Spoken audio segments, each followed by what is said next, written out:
Here. So welcome. This meeting is being video recorded to make available on YouTube to others who cannot join us this noon. And it's a conflict for some people because of Rotary meetings or otherwise. So to honor our speaker, as well as those of you who are able to join us on time, we're starting this meeting promptly as announced previously. We'll add others as they arrive online. So this is a meeting of the Puget Sound Passport Rotary Club, joined by our friends from Gowanus, Lyons, Seroptimus, and other localizations who share our dedication to community service. We're also collaborating with our friends from the Seattle-King County League of Women Voters, so we welcome their members as well. This program was originally intended for June 12th. Puget Sound Passport Rotary is now a digital club, which allows us to schedule speakers and topics virtually whenever we wish. Normally that's weekdays, of course. So let's just go ahead and get right to it. As UFOs continue to bedevil us and the US considers a return to the moon, our program today asks, are we alone in the universe? Our speaker this noon is Alan Boyle of Universe Today and GeekWire. He is an award-winning science writer and space reporter and author of The Case for Pluto, How a Little Planet Made a Big Difference. I met Alan years ago when he was the foreign desk editor at the Seattle Post-Intelligencer. And since then, he's gone on to work for NBC and MSNBC and others. As Universe Today says, he's a resident of Seattle, but the cosmos is his home. Apparently, Universe Today doesn't know the difference between Seattle and Bellevue, but that's another topic. So his topic, as I say, is are we alone in the universe? Alan, also as a breaking news person, is covering the Titanic submersible issues that are going on. And so may offer some thoughts about that as well, and he'll be happy to take your questions about that. So he's promised to give us ample time for questions when he's finished. So please mute your microphone until he's done and help me welcome to our passport microphone, Alan Boyle. Well, thank you for that, David. It struck me that it's going to be 30 years ago that we started working on this crazy thing called the internet and trying to introduce people in what was then the Soviet Union to what the internet could do for covering the news and distributing the news. And so it's just amazing. Time flies, I guess, when you're having fun. And I think that's the case for us. And thank you so much for inviting me. As Dave said, I was a little bit surprised to wake up on Monday and hear that OceanGate, a company that I've covered for 7 years, had lost contact with its submersible during a dive to the Titanic. And I have not been on that particular submersible, but I have been on a different one of OceanGate's submersible and even took the controls, which is basically a video game controller. So I'm glad to discuss that.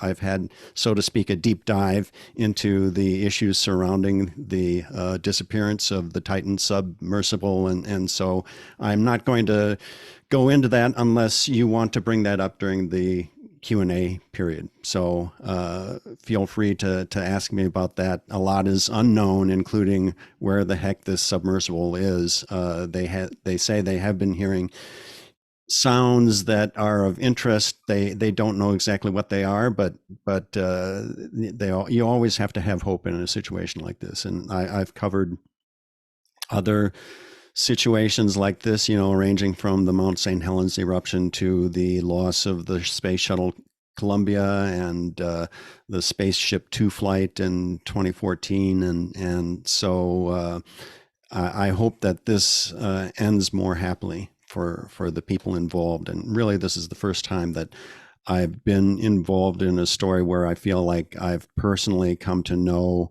at least one of the people whose life is now in peril. So it in that sense, it's a little bit of a tough story for me to cover. But let's turn to the question of, are we alone? And David suggested that this might be a topic that would be worth chatting with you about. And it's another one of those things that I've covered for certainly 25 years. And it struck me that there are different dimensions to that question. Are we alone? You can ask, well, let's look in our own solar system. We know that Mars was once warmer and wetter than it is today. And scientists have come to think that the conditions for life may have been present on Mars, at least for a short period of time, billions of years ago. There are also a couple of environments, moon of Jupiter known as Europa and a moon of Saturn called Enceladus, where the conditions for life may exist beneath the ice that covers those moons. In fact, there was some research that came out just a week or two ago where scientists determined that Enceladus, this moon of Saturn, had the hidden ocean that's beneath the ice appears to have all the chemical ingredients that are essential to life. And the last one, phosphorus, was just detected by a team that included a researcher who's now working at the University of Washington. And so that issue of life in the solar system beyond Earth, that's one dimension. And I think that's the type of question that could most easily be answered yes when you talk about whether we're alone. We in the solar system, we may not be alone, but our company beyond Earth may consist of microbes, and so that's one answer to the question. Another dimension would have to do with unidentified flying objects, UFOs, which are now known by a newfangled term, unidentified anomalous phenomena, or UAPs. And the reason why the Pentagon came up with that acronym is, I think, basically that they want to kind of get away from the stigma that's associated with UFOs and has been associated for 75 years. In fact, today marks the 76th anniversary of what some consider the first post-war UFO incident that happened here in the Seattle area. It's not Bellevue, it's not Seattle, it's Maury Island. The Maury Island incident is something that I just wrote about earlier today because folks in Des Moines, Washington are having a big festival to mark the anniversary. So if you're looking for something to do tomorrow or during the weekend, check out cosmiclog.com, look for that item and see if that strikes your fancy. If you go tomorrow night, be sure to put on a black suit and tie and put on your best black shoes and wear sunglasses because you're supposed to be looking like a man or a woman in black. So UAPs have gotten more interest from the Pentagon and NASA in large part because we've had some incidents involving drones and balloons. There was the Chinese spy balloon that went over the United States a while ago. And so the Pentagon is thinking that, well, we really need to keep closer track of these. A lot of them can be explained, maybe 5% don't have an explanation. And that doesn't mean that they're aliens. It just means that it could be something an anomaly that's worth taking a second look at. A lot of these anomalies end up being explained, and some of the explanation has to do with the parallax that's involved with imaging equipment. So I don't think that this is going to be the answer unless you think about really way out stuff like faster than light travel and wormholes and that sort of thing. There's always a theory that you can use to support anything having to do with extraterrestrial visitation. In the past couple of years, actually, it's getting to be more like 5 years or so now. We've had interstellar asteroids come into the solar system. Oumuamua was the first interstellar visitor. And there is a researcher at Harvard, Avi Loeb, who thinks that Oumuamua might have been a spacecraft that was sent in to kind of do reconnaissance on Earth. And so that's a controversy that continues. But I think that's a little bit more toward the fringe. And then the third dimension to this would have to do with the search for signs of extraterrestrial intelligence in the form of radio signals or light signals, or the new term is biosignatures, anything that can be interpreted as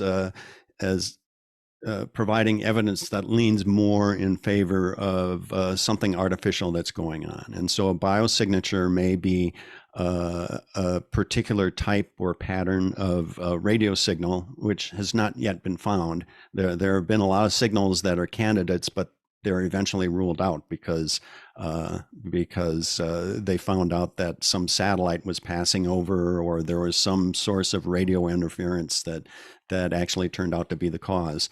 But other biosignatures could involve the chemical signatures of an atmosphere. We're getting to the point where advanced telescopes like the James Webb Space Telescope or the Vera Rubin Observatory, which is being built in Chile with a lot of support from people at the University of Washington, they could detect what compounds are in a particular atmosphere in an extrasolar planet, an exoplanet that's light years away from Earth.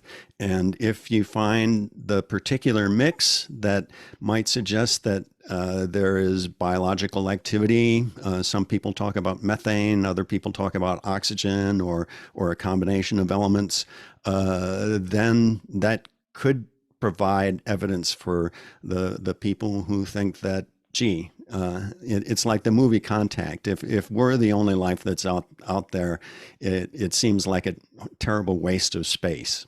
And so that's more of a long-term strategy. And I think the are we alone question on that dimension, the answer would be that it's far too early to tell.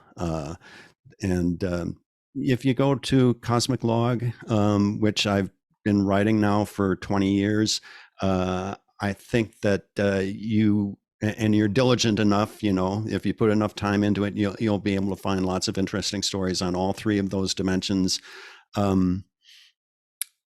So to recap, just in my short introduction, I would say life in the solar system, microbes, or perhaps very simple multicellular life forms on places like the interior of Mars or the hidden oceans of Europe or Enceladus, there's a good chance that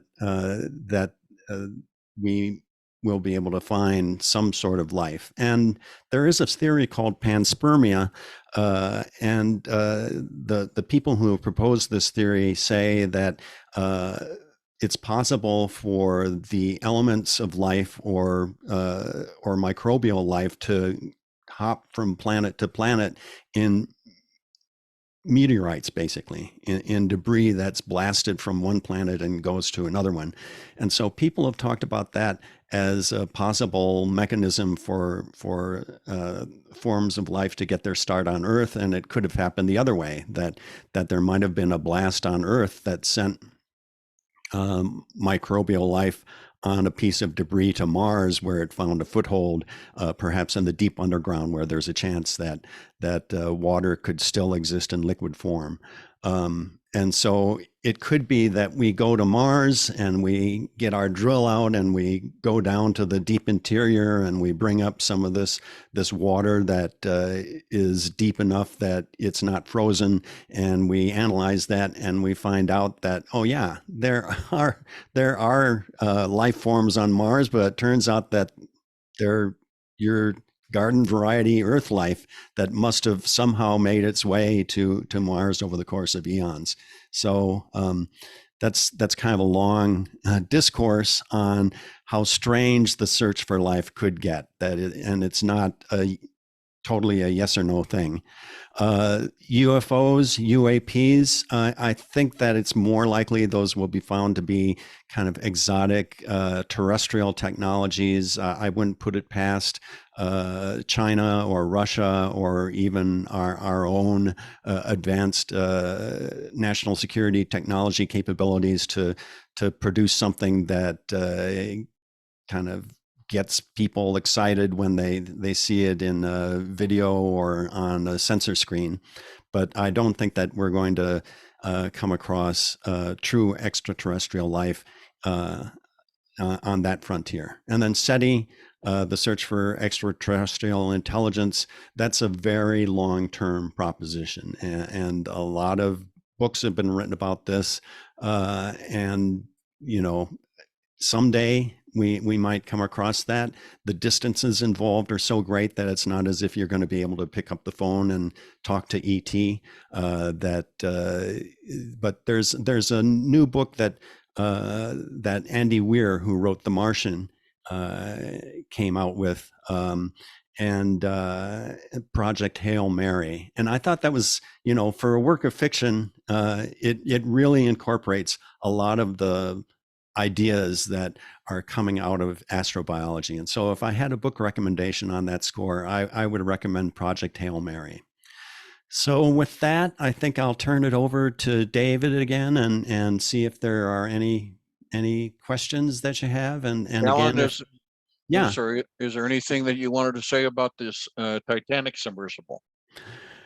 I I can tell you a couple of the threads that we're working on. One is, of course, the search that the Coast Guard has now has a daily briefing at 10 o'clock Pacific time, where they provide an update on the search. And the basically the latest interesting development is that there's a type of airplane called the P-8 Poseidon that is equipped with sound sensing equipment that can detect sounds that are coming from the water.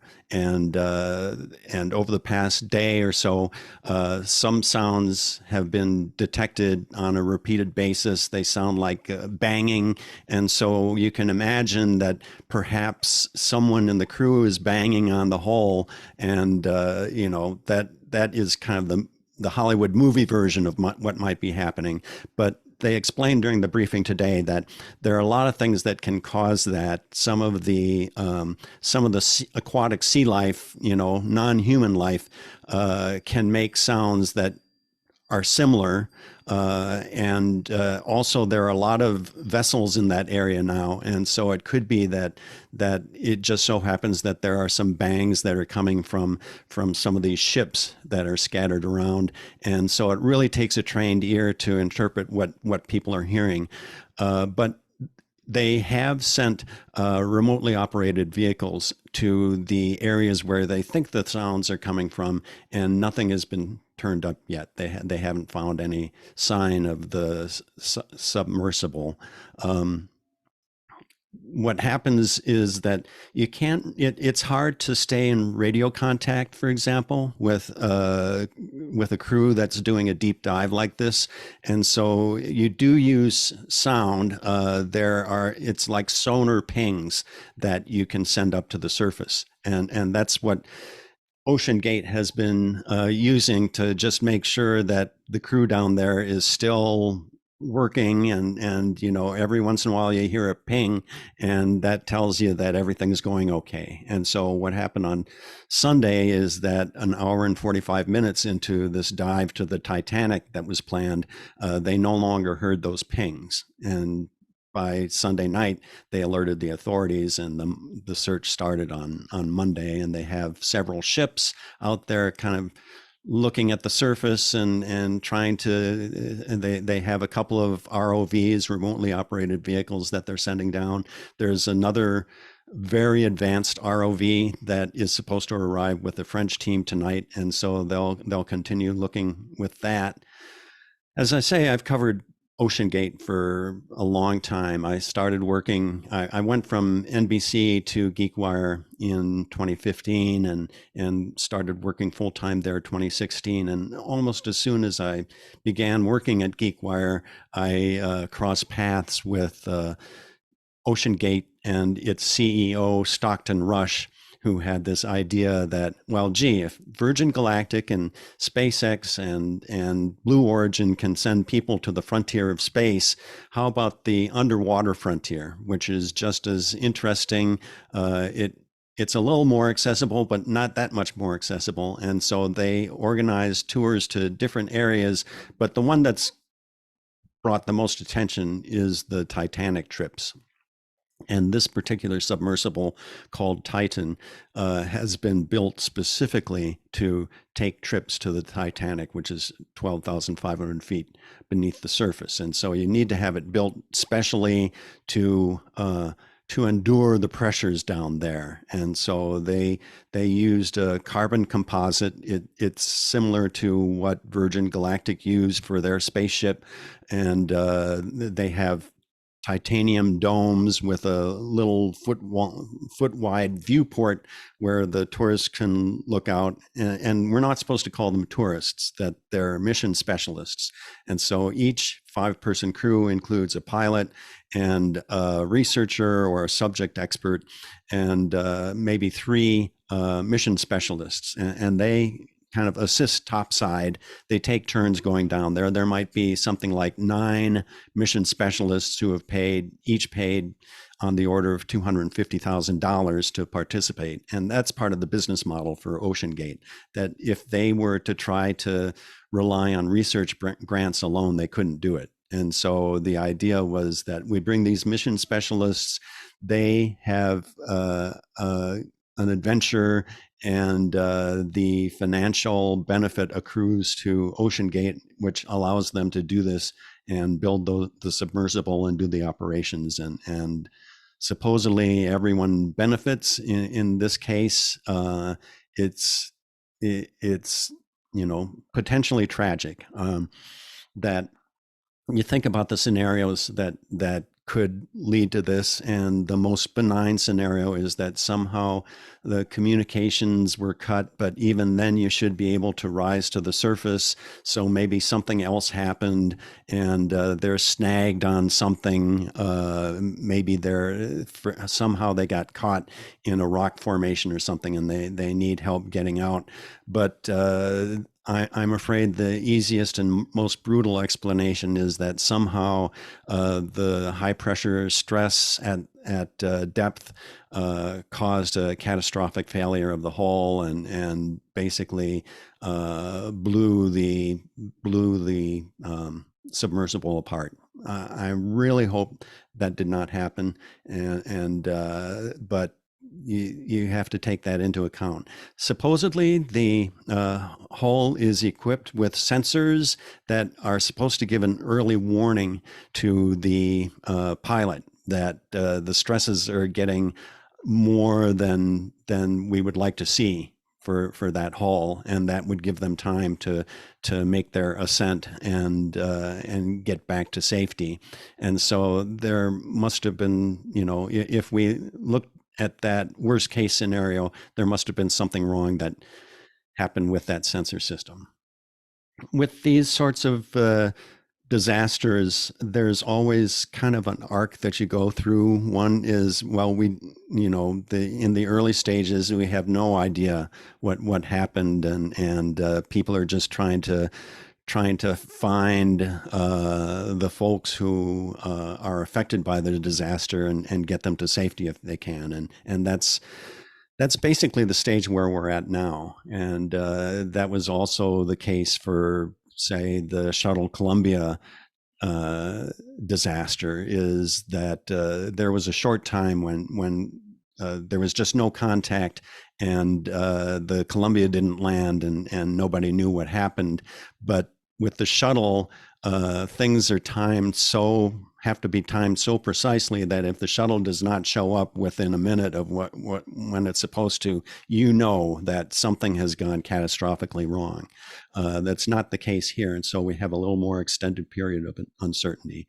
But then you get into, well, why did this happen? We're looking at the evidence, and we're trying to figure out the cause, and where did people go wrong. And we're already getting a little bit of the where did people go wrong aspect to this. People are kind of looking at some of the past issues that came up while OceanGate was developing this submersible. There was one employee who filed suit and said that OceanGate wasn't paying enough attention to the potential stress that the hull could face.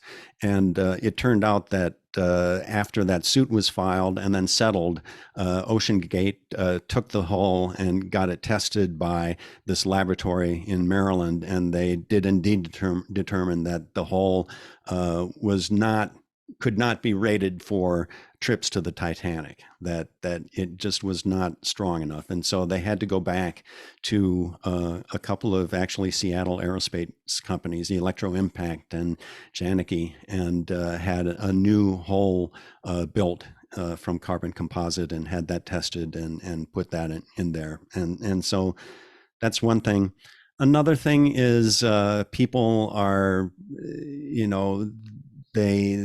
some people don't like the idea that very rich people are buying rides on this, and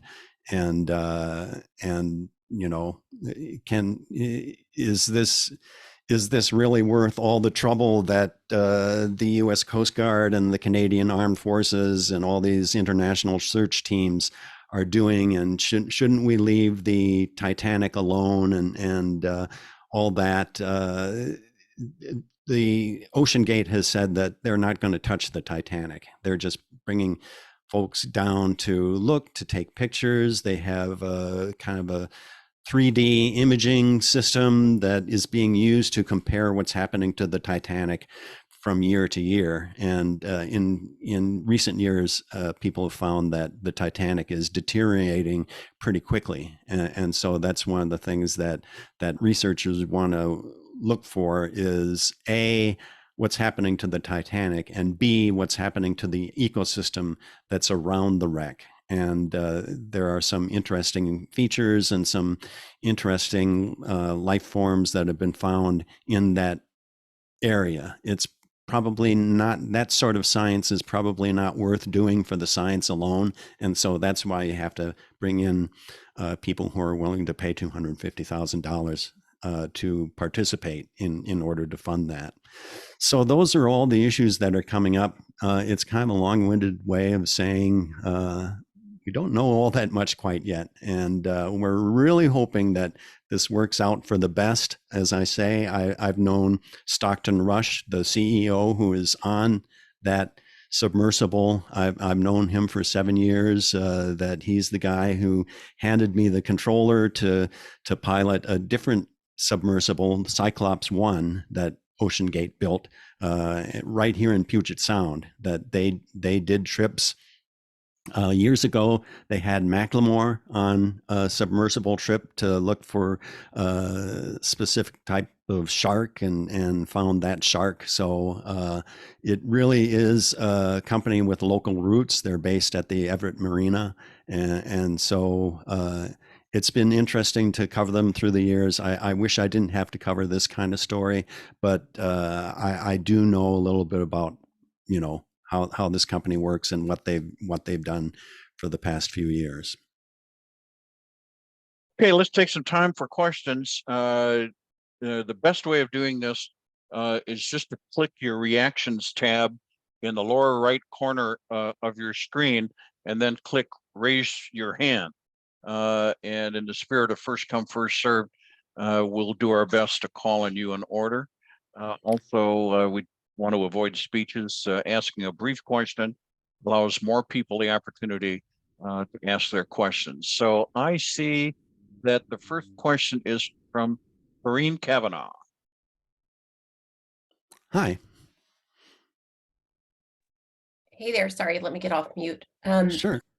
I'm just curious. I admit I've only been reading the headlines around this submersible sub that's going to the Titanic, and I'm just wondering. You mentioned there are people who pay to go on these missions to help fund.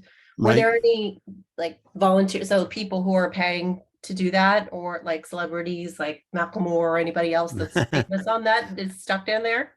Well, not any big name celebrities that would be instantly recognizable like Madonna or Macklemore.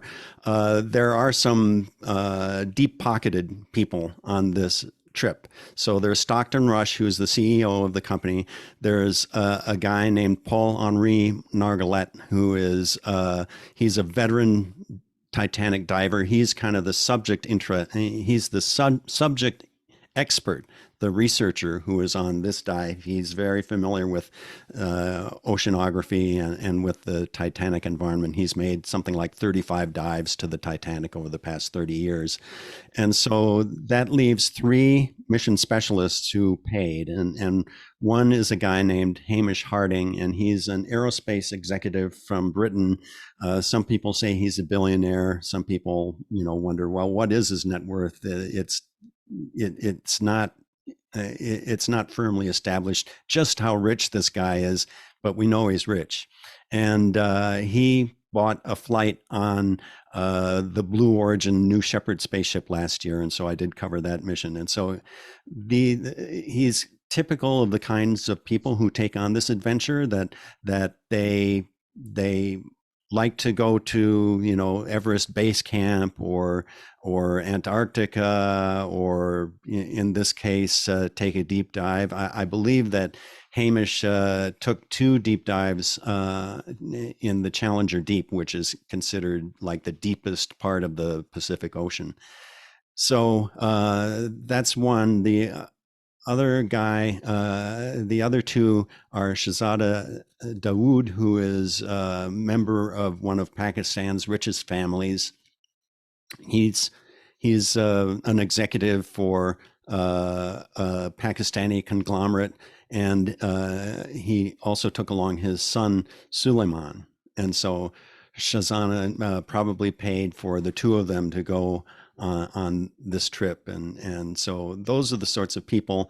There have been several folks who are basically Blue Origin space flyers. Dylan Taylor, who I've worked with, because he basically runs a couple of space companies, and so he went on a Blue Origin flight last year, probably with Hamish, and so he has done this dive. He's not on this dive, but he has done a previous Titanic exploration. And then another guy, I don't know, Dave, if you mentioned, but I've written a book called The Case for Pluto, and Yep.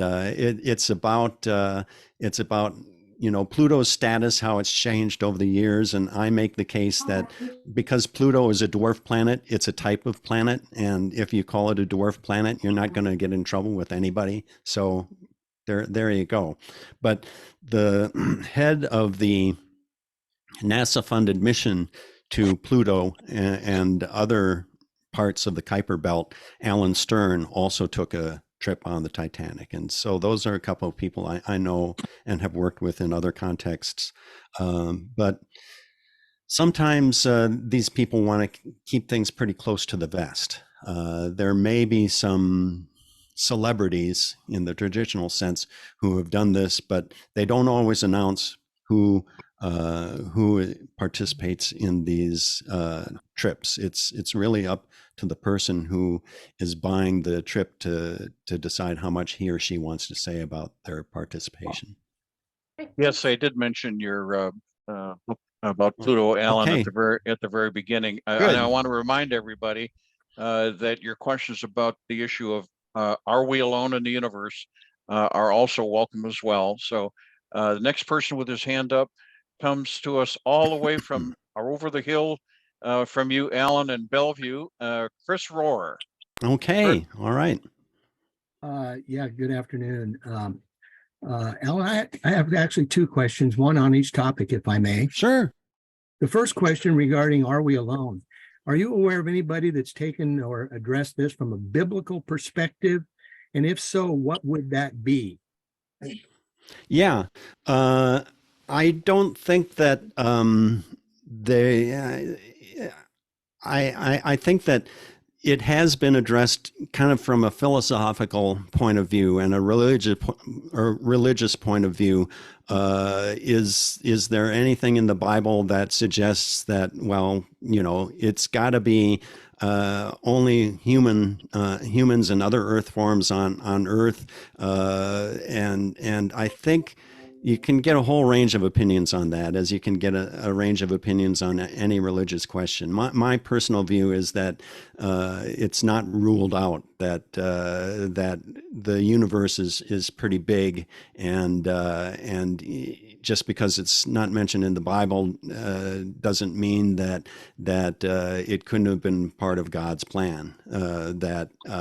And so that's just my personal view on it. But there have been discussions. I'm the kind of guy who, when I'm asked a question like that, I instantly want to go to the internet and find all sorts of resources on this, the sorts of things that I've come across over the years. But suffice it to say that it is a debate. I don't think that there's one answer to that question of is it ruled out or does it have to exist? As you know, a guy named Giordano Bruno has talked about that, and he didn't have a very good outcome, and that may have been a factor back in the days of the Spanish Inquisition. I do have a book I just got, and I'm probably going to do a podcast on this book. It's by Chris Impey, who is he's basically an astrobiologist, Worlds Without End, and he does address how the search for life beyond Earth has been viewed over the centuries, including how people kind of tried to reconcile this with their religious views. And so if you want to look into this whole question, including perhaps the religious question, you might give that book a try. So I'm sorry to run on. I got to stop myself, but I know you had another question. Yeah, thank you. The question goes to, in fact, I caught it this morning on the internet. That's reported by Daily Caller, and I'll just read you the headline and maybe a quick quote. CEO of company operating missing Titanic submarine said he didn't want to hire 50-year-old white guys. And then it does present a quote where he talks about that that he wanted younger people who were inspirational involved in his company, and the inference, of course, is that he avoided hiring 50-year-old white guys. Well, I can't say that that's ever come up. I know that the workforce was pretty diverse.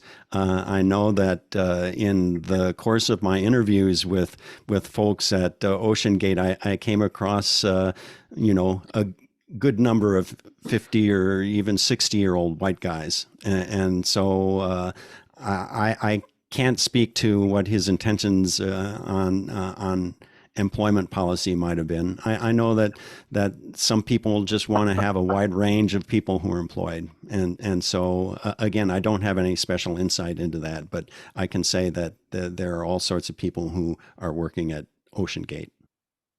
Okay, thank you. You bet. I don't see any other hands up. Anybody else have a question? There's Chris Levitt.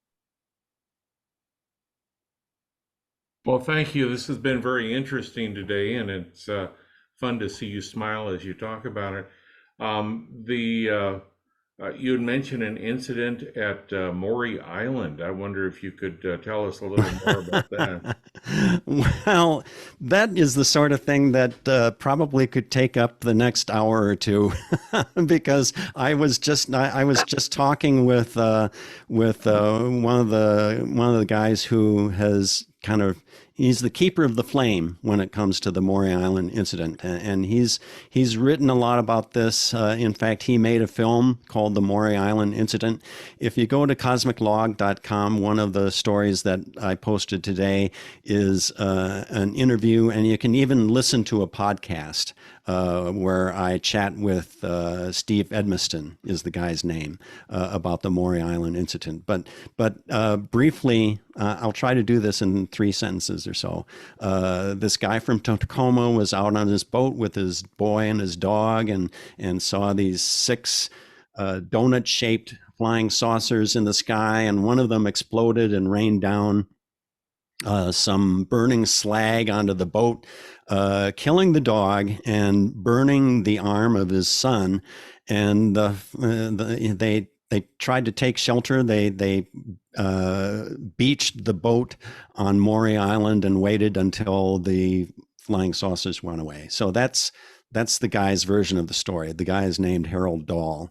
And so the next morning, someone in a black suit and tie comes up and says, I want to talk with you about what you saw, because I'm very familiar with this case, and we need to talk. And so let's go to this diner and talk about it. And the guy, the man in black, the first reported man in black, says, don't talk to anybody else about it.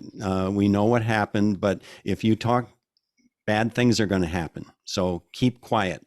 But he didn't keep quiet. In fact, he worked with some pulp magazine folks, and eventually the story got out, and it was investigated by the FBI. J. Edgar Hoover wanted to write it off as a hoax, but a special agent who was involved in the investigation said, no, what Harold Dahl actually said is, I am so sick of dealing with all this that if anybody ever asks me about it, I'm just going to say it's a hoax.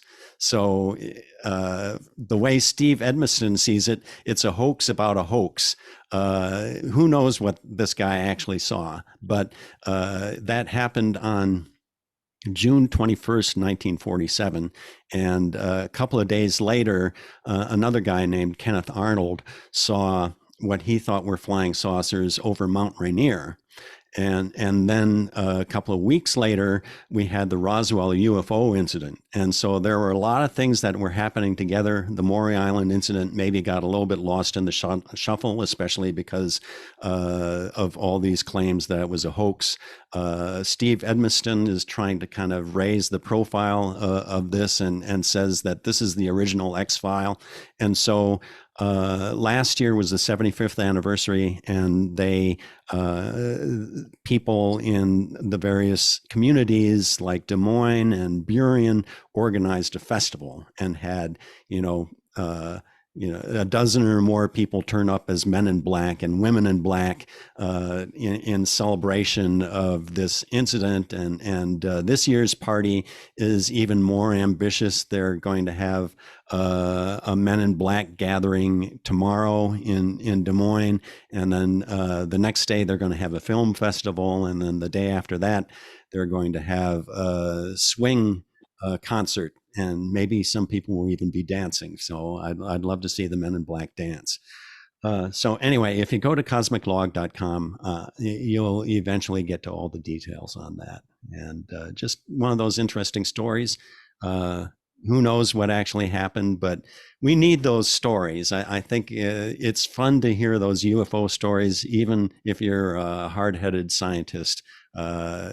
Maybe not put a whole lot of credence into them, but just enjoy them as modern day tales. I'd Chris, like to go ahead. know. I'd like to know what happened bad to him, because he reported this. I think it's a bigger story than what actually happened. Well, there are a couple of things. One was that his wife got sick, and so I think Harold Dahl worried that may have been related.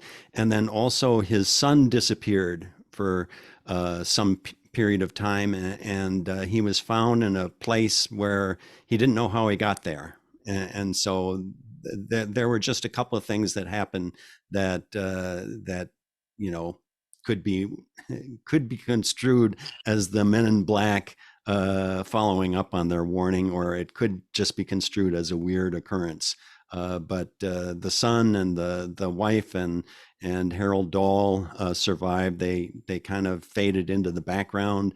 Harold Dahl didn't want to pursue this, and you know, when you have the FBI and Air Force investigators asking about, you know, what you're up to, even that is not really a pleasant experience to go through. And so I think he figured it's not really worth the trouble to keep up with this.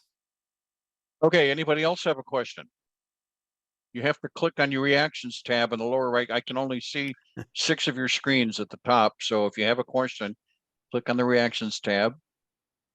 So seeing none, I'll tell you that this program will be made available soon on YouTube if you wish to view it again, or if you want to refer friends to it. You can also search for it on YouTube simply by searching for the name Alan Boyle, Boyle, or Are We Alone in the Universe?